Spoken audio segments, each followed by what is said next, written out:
प्राचीन परंपरा पुरुषोत्तम मास। पुरुषोत्तम मास महात्म्य अध्याय 18। नारद जी बोले, हे तपोनिधे। उसके बाद साक्षात भगवान वाल्मीकि मुनि ने राजा दर्दनवा को क्या कहा, सो आप कहिए। श्री नारायण बोले, वह राजर्षि दर्दनवा अपने पूर्व जन्म का वृत्तांत सुनकर आश्चर्य करता हुआ मुनि श्रेष्ठ वाल्मीकि मुनि से पूछता है। दर्दनवा बोला, हे ब्राह्मण, आपके नवीन नवीन सुंदर अमृत के समान वचनों को बारंबार पान कर भी मैं तृप्त नहीं हुआ, इसीलिए पुनः उसके बाद का वृत्तांत कहिए। वाल्मीकि मुनि बोले, हे जगतपते, इस प्रकार उस ब्राह्मण के विलाप करते समय गर्जना से दसों दिशाओं को गुंजित करता हुआ असमय में होने वाला मेघ आया। पर्वतों को कांपने के समान तीक्ष्ण स्पर्श वाला वायु बहने लगा और बिजली अत्यंत चमकती हुई अपनी आवाज से 10 दिशाओं को पूर्ण करती हुई इस तरह 1 मास तक वृष्टि हुई, जिस जल से पृथ्वी पर भर गई, परंतु पुत्र शोक रूपी अग्नि के ताप से स्तंभ वह ब्राह्मण कुछ भी नहीं जान सका, न तो जलपान किया और न ही भोजन किया, केवल हे पुत्र इस प्रकार कहकर विलाप करते हुए ब्राह्मण का उस समय जो मास व्यतीत हुआ वह श्री कृष्ण चंद्र का प्रिय पुरुषोत्तम मास था। सो न जानते हुए उस ब्राह्मण को पुरुषोत्तम मास का सेवन हो गया। उस पुरुषोत्तम मास के सेवन से अत्यंत प्रसन्न नूतन मेघ के समान श्याम वर्ण वनमाला से भूषित हरि भगवान स्वयं प्रकट हुए। जगत के नाथ हरि भगवान के प्रकट होने पर मेघ समूह गायब हो गया। उस ब्राह्मण ने पुरुषोत्तम श्री कृष्ण चंद्र को देखा। दर्शन होने के साथ ही गोद में लिए हुए पुत्र के शरीर को जमीन पर रख कर स्त्री सहित ब्राह्मण श्री कृष्ण भगवान को दंडवत नमस्कार करता हुआ हाथ जोड़कर श्री कृष्ण भगवान के सामने खड़ा होकर, श्री कृष्ण भगवान ही हमारे रक्षक हो, ऐसा विचार करता हुआ भगवान भी पुरुषोत्तम की सेवा से प्रसन्न हो अमृत की वृष्टि करने वाली अत्यंत मधुर वाणी से बोले। श्री हरि भगवान बोले, भो सुदेव, तुम धन्य हो। इस समय आप भाग्यवान हो। तुम्हारे भाग्य के वर्णन करने में त्रैलोक्य में कौन समर्थ है। हे वत्स, हे तपोधन, जो तुम्हारा होने वाला है उसको हम कहेंगे, तुम सुनो। हे ब्राह्मण, 12,000 वर्ष की आयु वाला पुत्र तुमको होगा। इसके बाद तुमको पुत्र से होने वाले सुख में संदेह नहीं है। हे द्विजात्मा, प्रसन्न मन से मैंने यह पुत्र तुमको दिया है। हमारे प्रसाद से होने वाले तुम्हारे पुत्र सुख को देखकर हे द्विजोत्तमा, देवता, गांधर्व और मनुष्य लोग पुत्र सुख की इच्छा करने वाले होंगे। इस विषय में तुमसे प्राचीन इतिहास में कहूंगा, जिस इतिहास को पढ़ ले मार्कंडेय मुनि ने राजा रघु से कहा था। प्रथम कोई श्रेष्ठ मन वाले धनु नामक मुनीश्वर लोगों को पुत्र रूप मानसिक चिंता से जले हुए देखकर दुखित हुए और अमर पुत्र की इच्छा करके दारों तप करने लगे। 1000 वर्ष बीत जाने पर धनुर्मुनि से देवता लोग बोले, हे मुनीश्वर, तुम्हारे कठिन तप से हम सब प्रसन्न हैं, इसलिए अपने मन के अनुसार श्रेष्ठ वर को मांगो। श्री नारायण बोले, देवताओं के अतुल्य अमृत तुल्य इस वचन को सुनकर उस तपोधन धनुर नामक मुनि ने बुद्धिमान और अमर पुत्र को मांगा। उस ब्राह्मण से देवताओं ने कहा कि पृथ्वी में ऐसा पुत्र नहीं है।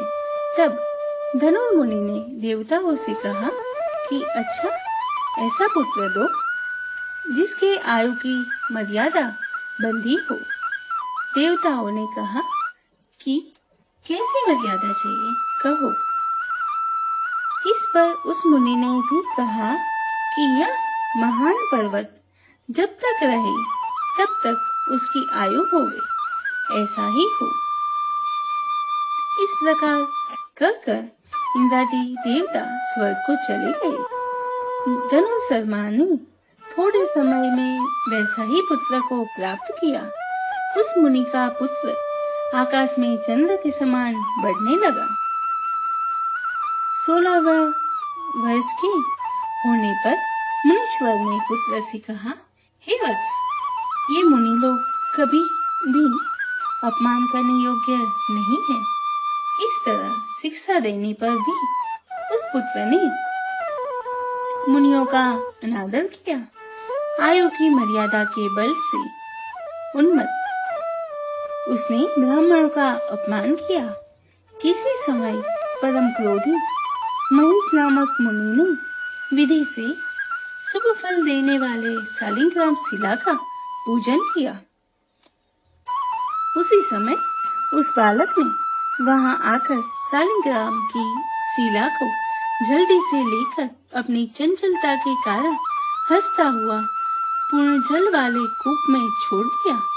क्रोध से युक्त दूसरे काल रूप के समान महिष मुनि ने उस धनुर्मुनि के पुत्र को श्राप दिया कि यह अभी मर जाए, परंतु उसे मृत हुए न देखकर मन में मृत्यु के कारण का ध्यान किया। देवताओं ने इस धनुर्मुनि के पुत्र को निमित्त आयु वाला बनाया है।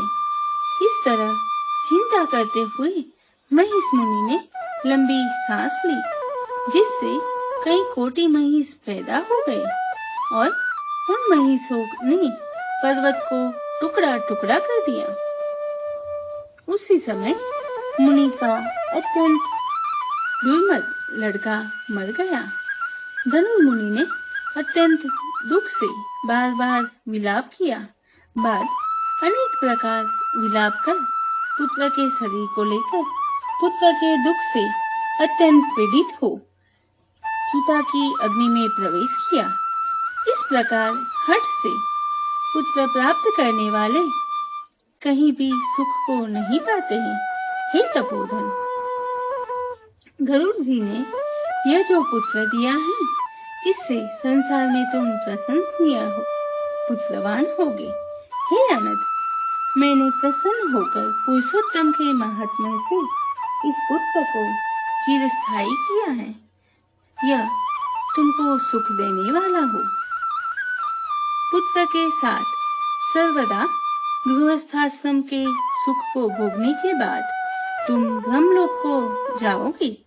वहां उत्तम सुख देवताओं के वश से 1000 वर्ष पर्यंत भोग कर पृथ्वी पर आओगे ही। हे द्विजोत्तम, यहाँ तुम चक्रवर्ती राजा होगे।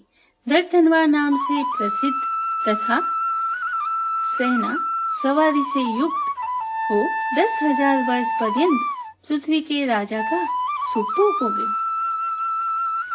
इंद्र के पद से अधिक अखंड बल और ऐश्वर्य होवेगा। उस समय यह गौतम स्त्री पटरानी होवेगी। नित्य पति सेवा में तत्पर और गुण सुंदरी नाम वाली होगी। राजनीति विशारद तुमको 4 पुत्र होंगे और सुंदर मुख वाली महाभागा सुशीला नाम की कन्या होगी। हे महाभाग, सुरों और असुरों को दुर्लभ संसार के सुखों को भोग कर तुम संसार रूपी समुद्र के पार करने वाले विष्णु भगवान को जब भूल जाओगे तब हे विप्र, उस समय वन में यह तुम्हारा पुत्र सुक पक्षी होकर वट वृक्ष के ऊपर बैठकर वैराग्य पैदा करने वाले श्लोक को बार बार पढ़ता हुआ और तुमको इस प्रकार बोध कराएगा। सुक पक्षी के वचन को सुनकर दुखित मन होकर घर जाओगे। घर आके संसार के विषय सुखों को छोड़कर चिंता रूपी समुद्र में मग्न हे भूसुर, तुमको वाल्मीकि मुनि आकर ज्ञान कराएगी। उनके वचन से निसंदेह हो शरीर को छोड़कर हरि भगवान के पद को दोनों स्त्री पुरुष तुम जाओगे, जो कि पद आवागमन से रहित कहा गया है। इस प्रकार महाविष्णु के कहने पर वह ब्राह्मण बालक उठ खड़ा हुआ। वे दोनों स्त्री पुरुष ब्राह्मण पुत्र को उठा हुआ देखकर अत्यंत आनंदित हो गए। सब देवता लोग भी संतुष्ट होकर पुष्पों की वर्षा करने लगे। सुखदेव ने भी श्री हरि को और माता पिता को प्रणाम किया। उस ब्राह्मण को पुत्र के साथ देखकर गरुड़ जी भी अत्यंत प्रसन्न हुए। उस समय चकित होकर ब्राह्मण ने श्री हरि भगवान को नमस्कार किया और हाथ जोड़कर हृदय में होने वाले संदेह को दूर करने ले लिए। हर्ष के कारण गदगद वचन से जगदीश्वर से बोला, हे हरि, मैंने 4000 वर्ष पर्यंत लगातार अत्यंत दुष्कर तप किया। उस समय मेरे को आपने वहां आकर जो कठोर वचन कहा कि हे वत्स, हमने अच्छी तरह देखा है, इस समय तुमको निश्चय पुत्र नहीं है। हे हरे, उस वचन का उल्लंघन कर मेरे मृत पुत्र को जीवित करने का कारण क्या है, सो आप कहिए। इति श्री बृहन्नारदीय पुराणे पुरुषोत्तम मास महात्म्ये अष्टादशोऽध्यायः। पुरुषोत्तम मास अधिक मास की खूब खूब मंगल बधाई। ओम नमो भगवते वासुदेवाय। पुरुषोत्तम भगवान की जय।